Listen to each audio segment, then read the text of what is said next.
नमस्कार मित्रांनो, 0 एकर चॅनलच्या हळद लागवड एपिसोड 2 मध्ये आपले मनपूर्वक स्वागत। आज आपण पाहणार आहोत हळद लागवड कशी व कधी करावी याची संपूर्ण माहिती। सर्वात आधी पाहूया बियाणांची निवड। लागवडीसाठी रोगमुक्त ताजे आणि 20 ते 30 ग्रॅम वजनाचे हळदीचे कंद निवडावेत। बियाणांना कूज, डाग किंवा बुरशी नसावी आणि शक्य असल्यास स्थानिक किंवा सुधारित जातीच वापराव्यात। इथे एप्रिल महिन्यामध्ये लागवडीपूर्वीच आम्ही कंदांना शेणाच्या द्रावणात बुडवून सावलीत सुकायला ठेवले होते, जेणेकरून रोगाचा प्रादुर्भाव कमी होईल।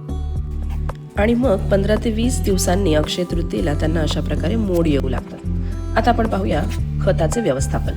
इथे आम्ही घनजीवामृत व गांडूळ खताचा वापर केला होता। आम्हाला प्रति एकर अर्धा व 1 टन घनजीवामृत व गांडूळ खत इथे लागले होते।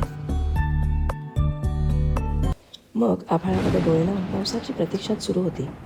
पावसाची ओढ, मनात उत्साह आणि नवीन उमेद घेऊन दिवसामागून दिवस जात होते आणि मग हलक्या हलक्या सरींनी मन तृप्त होऊ लागले।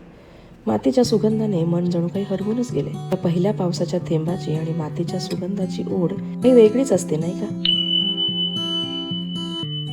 मग काय, डोके आले भानावर आणि लगेचच लागवडीला सुरुवात केली। इथे आमच्या काकींनी कंदांचे छान सॉर्टिंग आधी करून घेतले। हळद लागवडीसाठी पावसाळ्याच्या सुरुवातीला योग्य वेळ असते।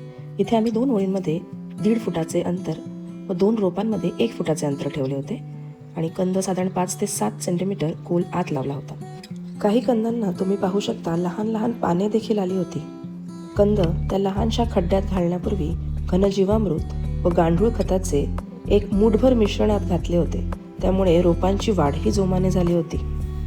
लागवडीनंतर हलके पाणी द्यावे लागते आणि पाऊस पडलाच तर मग काय, सोने पे सुहागा।